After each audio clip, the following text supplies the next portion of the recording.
Welcome, IT changemakers, to the DEX Show with Tim Flower and Tom McGraw. Let's get into it.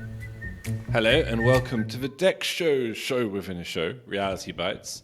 You know, if we had much slicker sound production, I might have a very famous Pink Floyd bass line to Money creeping along in the background of this introduction, because that is what today's show is all about. And with the help of Sean, Megan, Oriana, Dina, and Tim, we're going to be breaking down IT budgets, overviews, tips, tricks, anecdotes, their relation to DEX, the lot. And we are doing it to mark the release of the excellent newish NextThink ebook, the ultimate EUC guide to cost efficiency in the digital workplace. It's going to be a fantastic show, so let's jump into it. And let's start with Sean. Sean has done the lion's share of research for today's episode, and it was your idea, mate. So first of all, wanted to ask you, what besides the new ebook, which perhaps you can talk about a little bit, what inspired you to want to really drill down into the topic of budgets? Sure, thanks, Tom. So I think doing something I never do in my personal life, which is set up budget. Amazing. I tend to just hope things budget. Work out. But I've been thinking about, we're halfway through the year, so I'm sure a lot of IT professionals are working through their budgets now, and before we know it, fall's right around the corner, and they'll have to be setting a whole new budget for next year. And I was just curious. I was poking around the other day, researching this, and just looking into, without going into dollar or euro figures, but just trying to figure out the slices of the pie and what takes the most money for each budget item. So I looked at, most articles would reference things that you could all guess, like hardware, software, staff, overhead, security, and then kind of like miscellaneous expenses. Now, I'm sure there's plenty of other line items, but those are sort of the 5 main wedges that I found. And there's a lot to talk about it, and I'm sure a lot of IT professionals want to figure out ways to optimize their current budget and then save money as well for the next round with next year. So yeah, I brought up the topic because I'm curious as can be, because it's completely foreign to me, and I know I've come to the right spot. Indeed you have. When you were looking into it, what if anything surprised you in terms of those aspects which are absorbing the greatest amount of cost? So I guess for me, it's more that software. It sounds like kind of a strange thing to say, but software is one of the more sizable portions. So yeah, sure. Between staff, hardware, and software, they're all roughly around a third, a little bit more though for software. Because once you include cloud expenses, it also ups the price. And it's just, makes sense to me because we have so many software tools, but I guess I always just kind of think in linear terms, like, all right, I can see the tangible computer in front of me, I can touch the modem, I can touch all these other things, and I know that there's a cost to it. But yeah, obviously software can get quite expensive when you are in a subscription model. So maybe that's something we could talk about today too. No doubt. And also just give us an overview, Sean, because I know this is something you looked at, whereby the rough correlation between company size and an IT budget, a bird's eye view of that approximately. Yeah, so I was just looking into kind of like mid-size enterprises, which could be, anywhere. Pretty much all of them said that depending on the revenue of the company, you can expect about 4% of that revenue would go to the IT department to set a budget. And then within that budget itself, again, it kind of breaks down a third with the top 3, and then other line items. But any budget itself, it could be a couple million to several hundred million, but you can kind of expect a similar breakdown for any IT budget with those slices of the pie. That's interesting. So let's go to Oriana next. Hey, Oriana, welcome back to the show. Good to see you. Hello.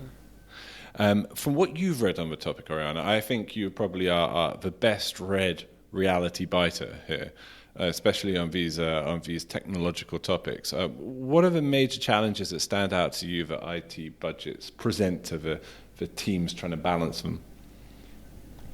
So I did read something that I thought was really interesting and pertinent to this, which was I was looking at some surveys some of which we did, some of which were actually conducted by Gartner, to IT leaders across many different industries. And one of the things that I thought was really interesting is when we were asking about, or when they were asking about, which areas increased in budget and which areas decreased in budget, personnel came up both times. And that also came up as one of the big challenges when it comes to meeting strategic IT goals. Okay. So I thought that was just this fascinating connecting piece between so many different places is personnel and also the challenges of hiring and retaining. And I think that potentially one of the challenges that people do run into is that hiring is expensive. And so if that's a place where you also have your budget occasionally contracting, it can be really challenging to sort of figure out, okay, where am I losing money by not, say, just retaining people versus where is this going to be more of a challenge down the line? And I think this is something that's near and dear to my heart as somebody who is also, friends with a lot of people in IT who are very concerned with how the industry is responding to economic changes. Oh, fascinating. It's such an interesting thing to hone in on. When we think about IT budgets, it's probably somehow the last thing that comes to mind just because we're in that exclusively technological realm, right? Tim, you're probably the person here, mate, who has handled the biggest budgets, I'm going to guess, in real IRL. It's not just it's not always being purely conceptual to you, mate. And talk to me first of all, if you would, Tim, about like the traditional approaches to cutting costs and the degree to which they are remaining relevant or becoming less relevant in the present era.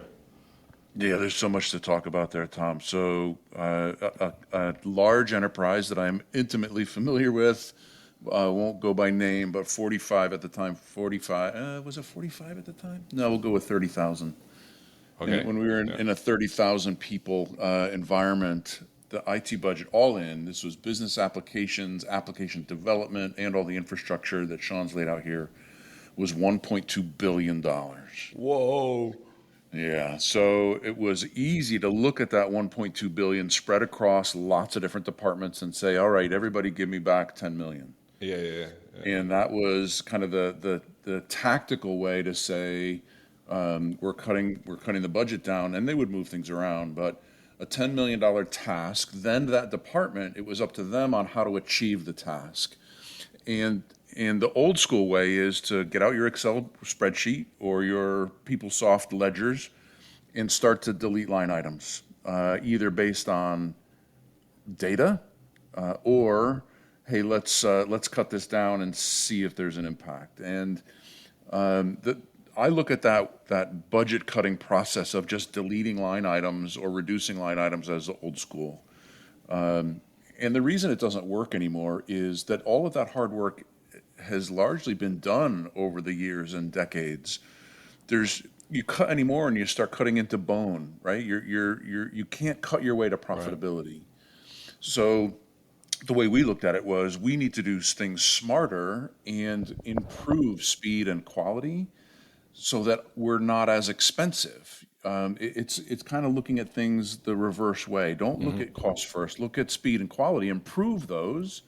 And when you're quicker to market, when you're quicker to delivery, when you've got better quality and things aren't breaking as much, your costs will come down. So it's a bit counterintuitive to the way CIOs and CTOs have worked in the past. But for me, stabilization, reliability is all part of cost cutting. You need to spend some to save some, approximately. Yeah. And I mean, if you could give maybe like a specific example of that process today, and just drill down on that a little bit, that'd be great. Well, I just had this conversation at Gartner a couple of days ago out in San Diego, and it's the one that we know and love and that we always talk about. There's plenty others that Sean have outlined, but our accomplishment in focusing on speed and quality was a reduction of 80% of our inbound level 1 help desk tickets. Right. And you can outsource the help desk and make that more efficient. You can outsource your data center operations and your DR data center and put things in a private cloud or a public cloud. All of that work, though, is a heavy lift. We stabilized the environment, and cut tickets by 80% and save $2.5 million a year. Wow. So again, for me, it's all about IT being as stable and reliable as the electricity in your outlet. It needs to be there, or your telephone service. Stable and reliable is cheaper, and it's twofold. That 2.5 million was just at the help desk in the cost of taking the ticket.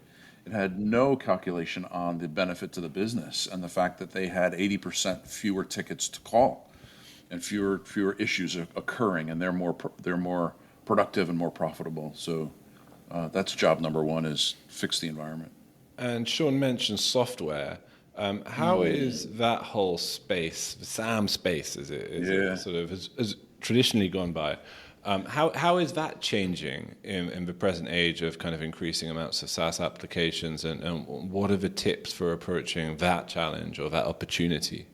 Yeah, software in the past has been a tough one to take advantage of because they were all perpetual and they were owned by the business. So you essentially bought 5 years worth of amortized value in software, and you paid for it all up front. So you can't get that money back. It's gone.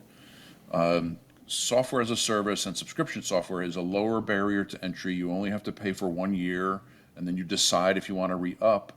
Your budgets become more stable because it's the same price every year as long as you're in contract. But over the long term, if you look at that 5-year subscription versus 5-year perpetual, the subscription's more costly because it's the way that things are worked out. But there's a benefit to it, that you can reduce your subscription threshold from 10,000 employees down to 9,000. If you're tracking it properly and you know who needs it, you can now make some decisions based on utilization, and you're in a much better place than you were with perpetual because you can reduce your budget costs based on people that need it. And you can also look at whether or not they're using the software appropriately. Example I love was a real creative customer using our product to query all of the PDF header information on a local hard drive and extract the author of the PDF. And if it didn't match the user of the device, then they're not creating PDFs, and they don't need the Adobe Pro. They can get the reader.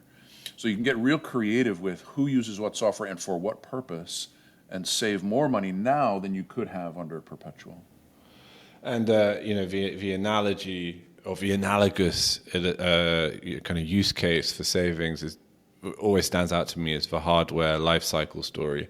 And I think, as you say, making decisions based upon utilization, that has a complete parallel in hardware, right? Maybe explain how that's changing today also.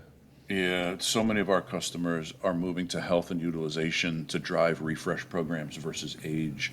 I can't imagine how many machines have gone into landfills that have plenty of life left on them. And it's not just the landfill piece, but it's also extracting another year. If you can get another year out of your car without a car payment, why wouldn't you do that? Same thing with the devices. And it doesn't take a lot of devices, 10% in your environment, to reap those rewards. And then on top of that, look at the secondary machines, the loaners, the spares, the labs, the training rooms. All of those devices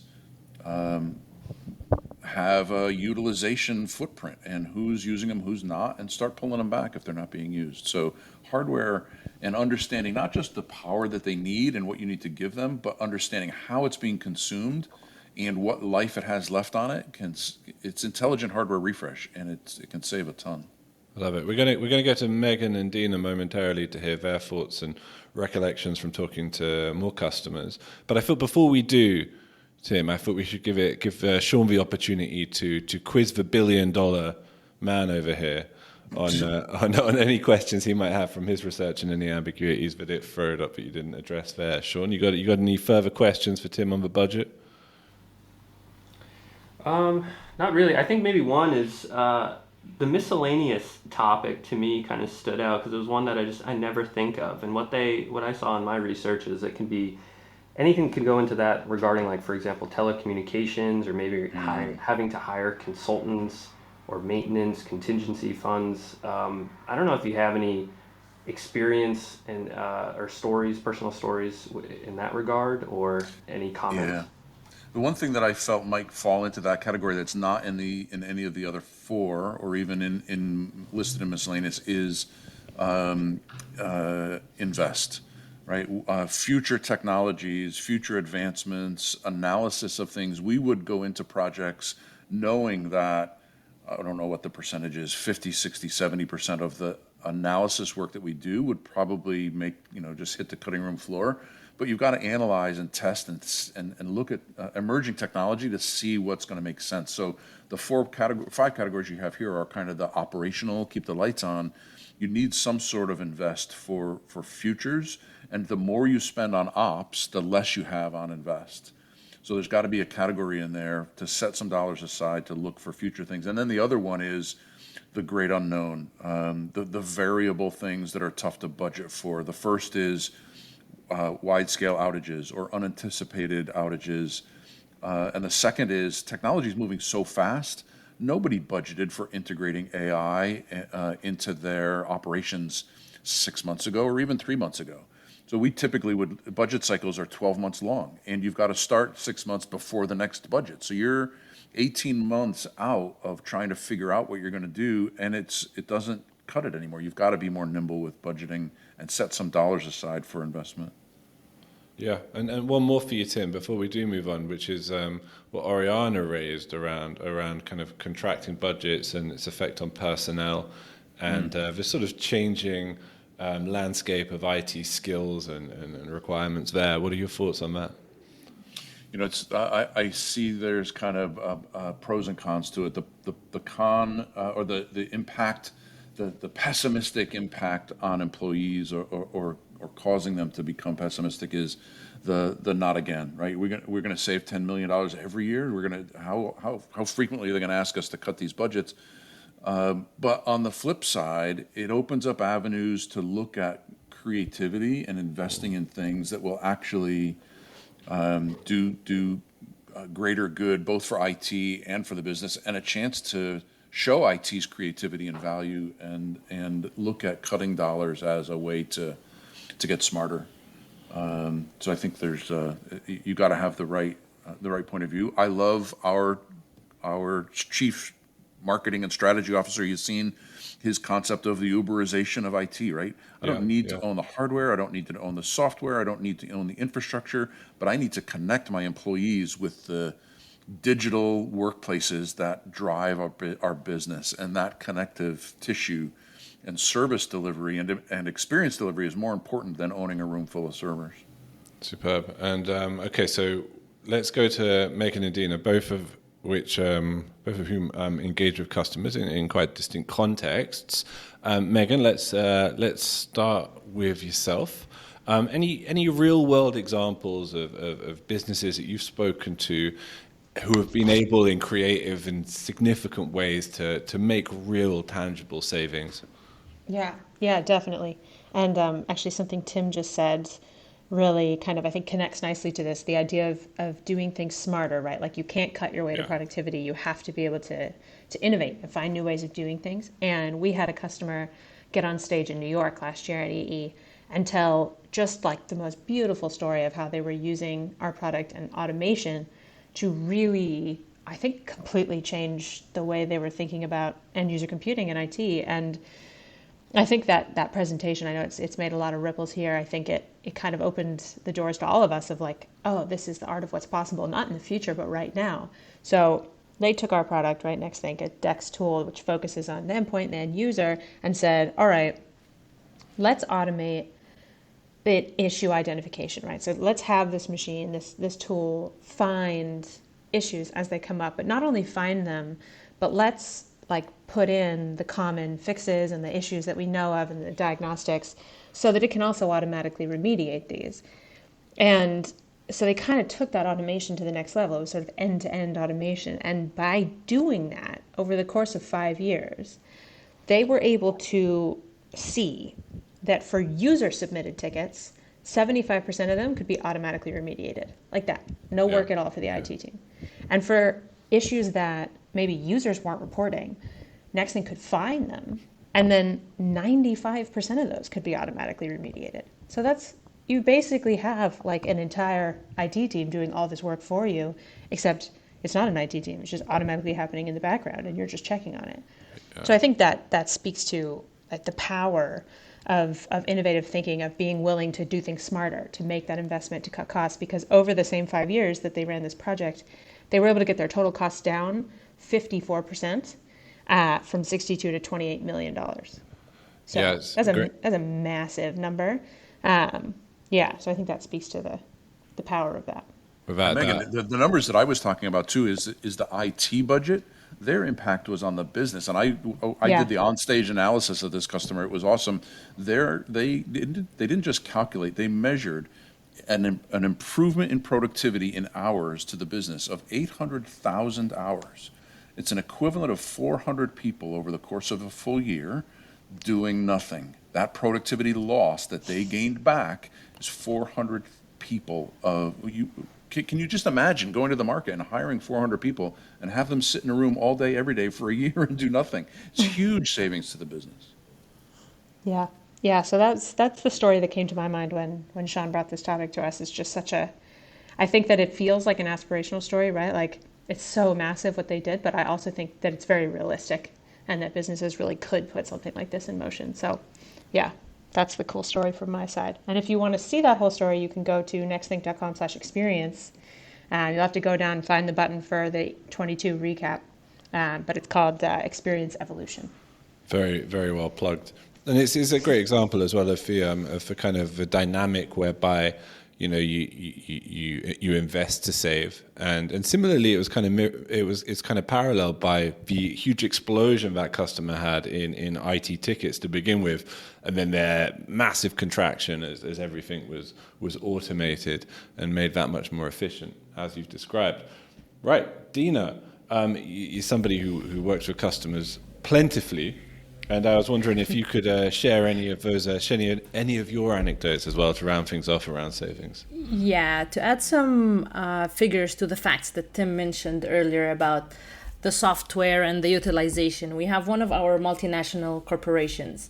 In 2021, they were able to save more than $13 million in value with NextThink-driven initiatives. Some of which for the Zoom license automation, Adobe Acrobat Pro license reclamation, like Tim was mentioning earlier, on different kinds of levels and scales, monitor and start applications that were crashing in the background, causing employee experience degradation, and automating some remote actions, some campaigns in the background where we are able to fix that without the involvement of the IT personnel. Having to restart the devices so they are more efficient, more productive, and everybody is attacking or killing my device is slow, most famous ticket. So having all of these, and these are just samples of use cases that we have delivered value to value, point to point with few of our customers actually. It gives you back the sense of mapping the facts to the figures, as in the applications that you have in the background or subscriptions that you have, they need to be fully utilized on every device assigned to every user, and you're fully utilizing what you have in the environment. Otherwise, you reclaim the licenses, redistribute them, or give them away and save back the money from IT to the organization. And at that point, IT would become more of a saving center instead of just a consuming cost center. Saving center. I hadn't heard that phrase before, actually, Dina. Okay, well, that was a great discussion. Sean, you got anything before everyone disappears again? Have you got any last remaining questions you want to pick up on from anything anyone said? I think I've learned a lot. I still feel the same way about my own personal budget. I was going to say, are you going to do a budget now? The $1 billion Malvi household budget? Exactly, yes. Now, you haven't prompted me to go to that direction, but I've learned a lot. Thank you. Fantastic.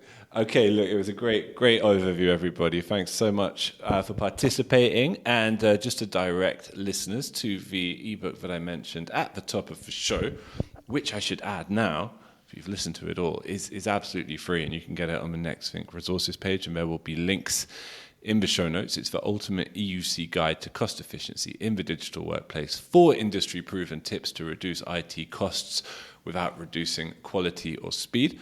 And you'll also be able to link to the fantastic Experience Everywhere talk that was discussed by both Megan and Tim today. So with that, just leaves me to thank everybody and say see you all very, very soon. Goodbye. Goodbye. To make sure that you never miss an episode, subscribe to the show in Apple Podcasts, Spotify, or your favorite podcast player. And if you're listening on Apple Podcasts, make sure to leave a rating of the show. Just tap the number of stars you think the podcast deserves. If you'd like to learn more about how NextThink can help you improve your digital employee experience, head over to nextthink.com. Thank you so much for listening. Until next time.